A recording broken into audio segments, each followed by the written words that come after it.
bohong. Aku hanya memikirkan satu peraturan penting. Kenapa kau lakukan hari ini kalau kau bisa melakukannya besok? Hahaha.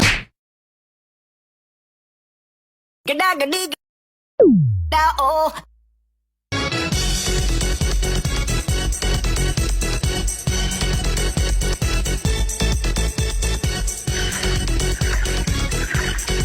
Moments later.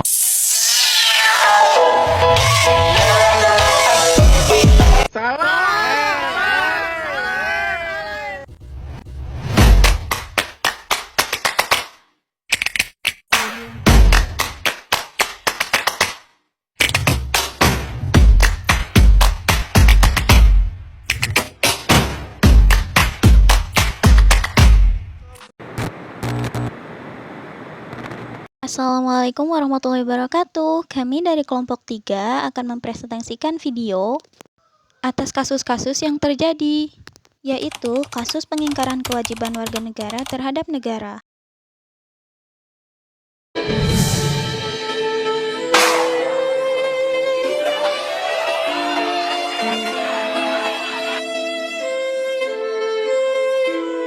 Delapan rumah warga Ahmadiyah di Desa Ganeng Induk, Kecamatan Sakra Timur, Kabupaten Lombok Timur diserang warga. 8 kepala keluarga diamankan ke Mapolres Lombok Timur. Warga menurut aliran Ahmadiyah, 8 rumah milik mereka rusak, 4 sepeda motor hancur, dan 25 gerasi. Warga sekitar yang tidak sepaham dengan aliran ini mengusir paksa mereka dari kampung halaman. Polisi yang telah mengendus masalah ini sejak 9 Mei lalu tidak mampu meredam keinginan warga.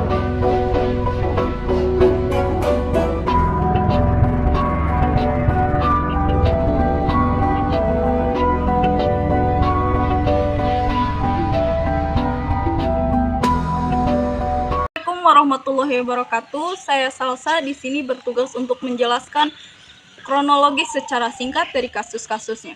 Pertama-tama yang saya akan jelaskan adalah kronologis secara singkat dari kasus Darul Islam atau Tentara Islam Indonesia yang biasa disingkat dengan DITI.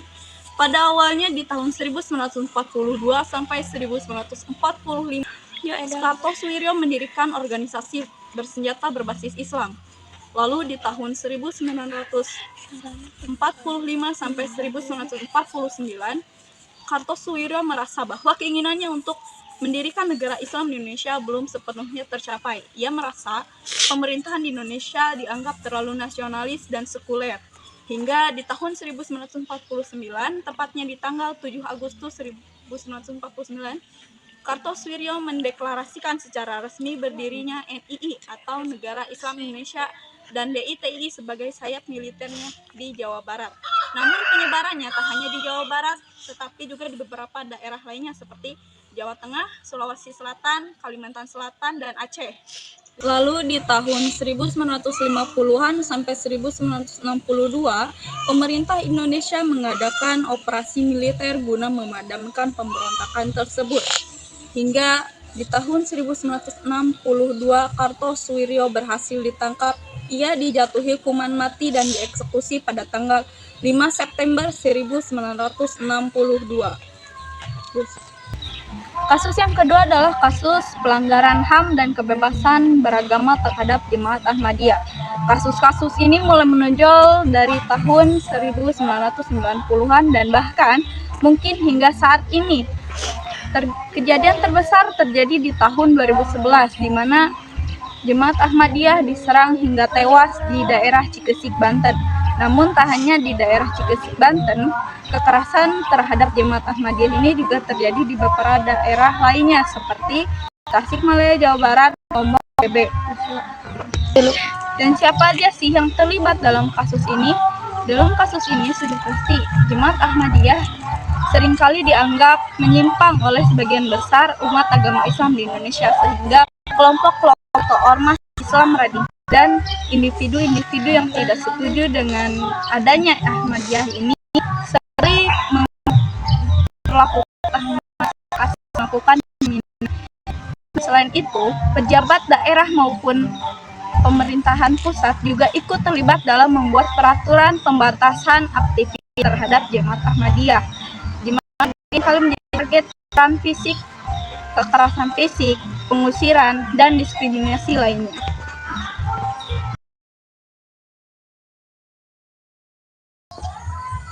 Faktor pendorong dari kasus DI atau TI dipicu oleh ketegangan ideologi antara Islamisme dan nasionalisme sekuler, kekecewaan terhadap pemerintahan yang dianggap tidak Islamis, serta kondisi sosial politik yang tidak stabil pasca kemerdekaan. Dari kasus pelanggaran HAM terhadap Ahmadiyah lebih banyak dipicu oleh perbedaan teologis, fatwa dan kebijakan yang diskriminatif, lemahnya penegakan hukum, dan pengaruh kelompok intoleran di masyarakat. Dampak yang ditimbulkan dari kasus DTI ada 3. Yang pertama adalah individu. Banyak korban jiwa dan trauma bagi mereka yang terlibat. Yang kedua adalah masyarakat. Terjadi perbedaan antara kelompok Islamis dan nasionalis. Yang ketiga, ancaman terhadap kesatuan negara yang mengakibatkan dampak jangka panjang pada kebijakan negara. Kasus pelanggaran HAM terhadap Ahmadiyah terbagi menjadi 3 bagian. Yang pertama adalah individu, kekerasan fisik, trauma, pengusiran, dan diskriminasi. Yang kedua adalah masyarakat, penurunan toleransi dan ketegangan sosial. Dan yang ketiga, negara, citra buruk Indonesia di mata internasional, lemahnya penegakan hukum. Persamaannya adalah kekerasan fisik, konflik agama, dan pelanggaran HAM. Perbedaannya ada 3. Yang pertama adalah motivasi. Dari kasus DTI mendirikan agama Islam, sedangkan dari kasus Ahmadiyah terkait diskriminasi agama. Yang kedua, pelaku. Dari kasus DTI ini dilakukan oleh massa militan, sedangkan dari kasus Ahmadiyah dilakukan oleh massa intoleran. Yang ketiga adalah dampak. Dampak dari kasus DTI ini yang mengakibatkan persatuan negara, dan dari kasus Ahmadiyah mencoreng citra toleransi Indonesia. Upaya pencegahan pelanggaran serupa di masa depan ada penegakan hukum yang tegas, pendidikan toleransi, kebijakan inklusif, musyawarah antar kelompok agama, pengawasan terhadap kelompok radikal. Sedangkan peran pendidikan, yang pertama mengajarkan apa yang kewajiban, yang kedua memberikan pemahaman hukum, yang ketiga mendorong partisipasi aktif, yang keempat menumbuhkan tanggung jawab sosial. Strategi pendidikan yang efektif, yang ke-1 kurikulum kewarganegaraan, yang kedua pelatihan sosial, yang ketiga pendidikan hukum dan etika. Contoh program pendidikan yang berhasil diterapkan di Indonesia adalah pembelajaran PKN, pendidikan karakter, dan pendidikan atau pembelajaran